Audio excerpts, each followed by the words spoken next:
आज इस वीडियो में हम पढ़ेंगे जितने भी ये मॉलिक्यूलर नेम्स होते हैं उसको कैसे याद करेंगे। ठीक है, तो अगर यहाँ पर सबसे पहले आपको ये याद रखना है कि अगर एक रहेगा तो उसके लिए मोनो इस्तेमाल करना है, दो रहेगा तो डाई, तीन रहेगा तो ट्राई, चार टेट्रा, पांच पेंटा, ऐसे करके आपको सबको याद करना रहेगा। ठीक है, अगर हेलोजेंस रहेंगे तो हेलोजन जैसे fluorine, first class biryani, I8 होता है ना, तो फ्लोरीन रहेगा तो हमेशा फ्लोराइड डाल देने का, क्लोरीन रहेगा तो क्लोराइड। ठीक है, ब्रोमीन, ब्रोमाइड, आयोडीन, आयोडाइड। जैसे अभी किसी में NaCl हो गया, यहाँ पर क्या है, क्लोरीन है ना, तो मैंने क्या बोला, क्लोरीन का क्या डालना है, क्लोराइड, तो यहाँ पर बिना सोचे समझे डाल देने का। अभी क्या है, Na सोडियम, तो ये सोडियम क्लोराइड। ऐसे ही एग्जाम्पल है, अभी हम देखेंगे उसके बारे में। ठीक है, अब बात करते हैं O3। O3 को ओजोन बोलते हैं। अगर O3 C के साथ रहा है, कार्बन के साथ, तो वहाँ पर 8 लगा देंगे। अगर O3 N के नाइट्रोजन के साथ रहा तो 8 लगा देंगे। नहीं तो नॉर्मली हम क्या करेंगे, यहाँ पर लिखेंगे ट्राई ऑक्साइड। ठीक है, ऑक्सीजन के लिए हमेशा याद रखना ऑक्साइड लिखा जाता है। अगर दो रहेगा तो डाई ऑक्साइड, तीन रहेगा तो ट्राई ऑक्साइड, चार रहेगा तो टेट्रा ऑक्साइड। लेकिन खाली सिर्फ इतना याद रखना, कार्बन और नाइट्रोजन के टाइम 8 लगाने का। जैसे यहाँ पर देखो CO3, O3 है ना, तो हमने क्या लिखा, कार्बोनेट, 8 लगाया ना। सेम ऐसे ही N के साथ नाइट्रेट। तो यहाँ पर कुछ एग्जाम्पल है, मैं आपको याद करा देता हूँ, बहुत ही आसान तरीके से है। तो ये देखो, इतने सारे मैंने नाम लिखे हैं जो आपको आराम से याद हो जाएंगे। बस 2 मिनट लगेगा आपको याद करने में सारे नेम। अगर आपने देखा होगा कुछ नाम होते तो उसके बीच में से रोमन नंबर से लिखे होते, ये भी मैं बताता हूँ क्यों लिखे रहते हैं। तो सबसे पहले ये देख लो, कार्बोनेट, सबसे पहले याद रखना CO3, ये -2 को अभी साइड कर दो, ये आयंस होते हैं, ये प्योर मॉलिक्यूल्स नहीं होते हैं, इसलिए यहाँ पर जो O3 होता है तो हम यहाँ पर 8 लिखते हैं। ये प्योर मॉलिक्यूल्स होते हैं तो यहाँ पर ट्राई ऑक्साइड लिखते हैं। ठीक है, जैसे ये नाइट्रेट भी आपका प्योर मॉलिक्यूल्स नहीं है, ये आयंस है। तो CO3 कार्बोनेट, अगर ये किसी कंपाउंड में रहा तो बिना सोचे समझे कार्बोनेट डाल देना। देखो यहाँ पर मैंने एग्जाम्पल दिया है बहुत सारे। देखो CO3 का इतने सारे मैंने 10 एग्जाम्पल दिए। Na2CO3, देखो Na क्या होता है, सोडियम होता है, कार्बोनेट। अब कहोगे 2 है, 2 मतलब यहाँ पर 2 बार Na लिया गया डबल अमाउंट में। ठीक है, तो उससे अपने को मतलब नहीं है, सिर्फ Na सोडियम, CO3 कार्बोनेट। ऐसे ही देखो K पोटेशियम होता है, CO3 कार्बोनेट। ऐसे ही Ca calcium carbonate, magnesium carbonate. ऐसे ही यहाँ पर देखो zinc carbonate, iron carbonate, copper carbonate, lead carbonate, lithium carbonate. यहाँ पर NH4 जो होता है इसको अमोनियम कार्बोनेट। ठीक है, ये तो आपका कार्बोनेट है, हो गया। अभी देखो यहाँ पर जो ये रोमन नंबर्स होते हैं ये आयंस होते हैं, मतलब ऑक्सीडेशन स्टेट जब निकालते हैं ना, तो इस पे आयरन का जो चार्जेस होता है बदलता रहता है, वो कोई फिक्स नहीं रहता। वो कभी किसी और के साथ समझो +1 है तो कार्बोनेट के साथ हो जाएगा +2, तो ये फिक्स नहीं होता है। इसलिए ये जो रोमन से नंबर लिखते हैं ये ऑक्सीडेशन बेस पे होता है, ऑक्सीडेशन नंबर होता है। अभी देखो NO3 क्या है, नाइट्रेट। तो ऐसे बहुत सारे एग्जाम्पल है नाइट्रेट के। देखो sodium nitrate, Ka potassium nitrate, Ca calcium nitrate, magnesium nitrate, iron nitrate. यहाँ पर देखो आयरन नाइट्रेट, यहाँ पर 2 है, यहाँ पर 3 है।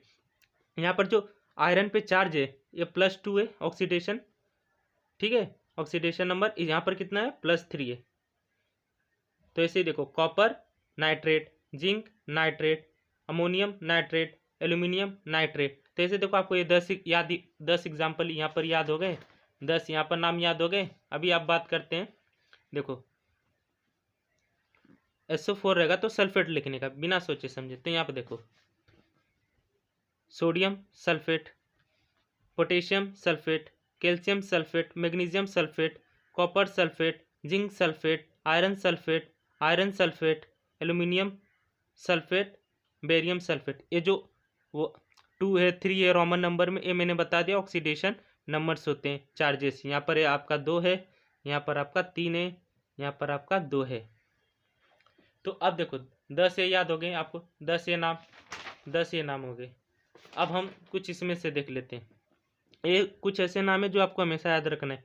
NH2 amide, NH3 ammonia, NH4 plus ammonium ions. देखो सोडियम ये तो कार्बोनेट है, लेकिन जब H आ जाएगा तो बायोकार्बोनेट लिखना है। तो सोडियम बाई कार्बोनेट, इसको बेकिंग सोडा भी बोलते हैं। अभी देखो KMnO4 पोटेशियम परमैंगनेट, CH3COOH, इसको विनेगर बोलते हैं, एसिटिक एसिड। अब देखो इथेनॉल, C6H12O6 इथेनॉल। यहाँ पे देखो सोडियम कार्बोनेट, इसको वॉशिंग सोडा भी बोलते हैं। C3H6O3, ये आपका लैक्टिक एसिड है।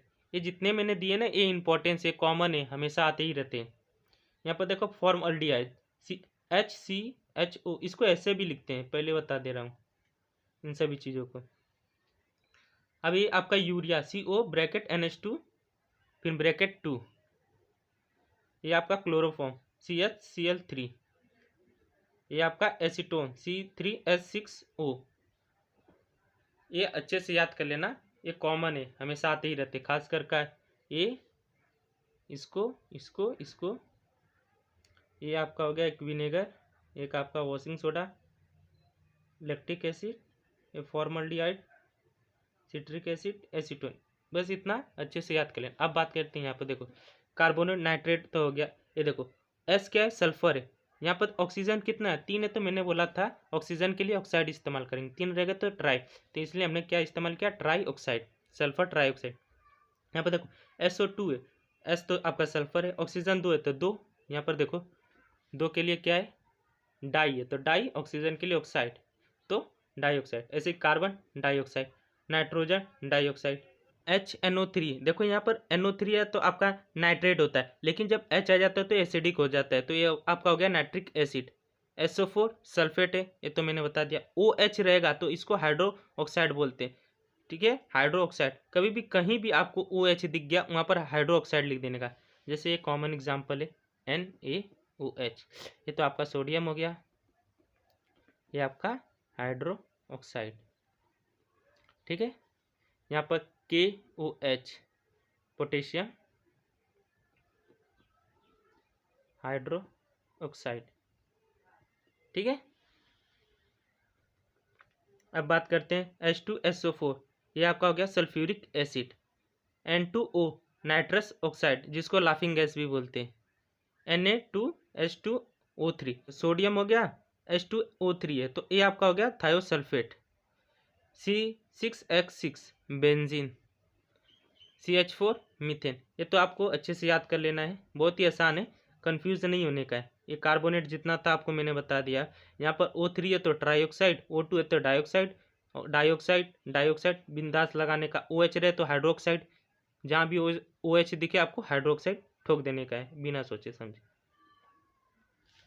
अब बात करते हैं, यहाँ पर देखो कुछ एग्जाम्पल है जिसका मैंने बोला था ना ऑक्सीडेशन स्टेट चेंज होता रहता है। देखो आयरन कभी +2 होता है, कभी 3 होता है। जैसे आयरन 2 कब रहेगा, जब सल्फेट के साथ बॉन्ड करेगा। आयरन 3 कब रहेगा, जब ऑक्सीजन के साथ होगा। ऐसे कॉपर +1 +2, यहाँ पर मैंने सबके एग्जाम्पल दे दिए। और कुछ यहाँ पर है देख लो, मर्क्यूरी, क्रोमियम, मैग्नीज, गोल्ड, इसके भी ऑक्सीडेशन स्टेट चेंज होते रहते हैं, ऑक्सीडेशन नंबर, ठीक है। तो ये सब अच्छे से आप याद कर लो, कोई आपसे पूछे तो आराम से बता देना, ये ऑक्सीडेशन नंबर पे ही चेंज होता रहता है।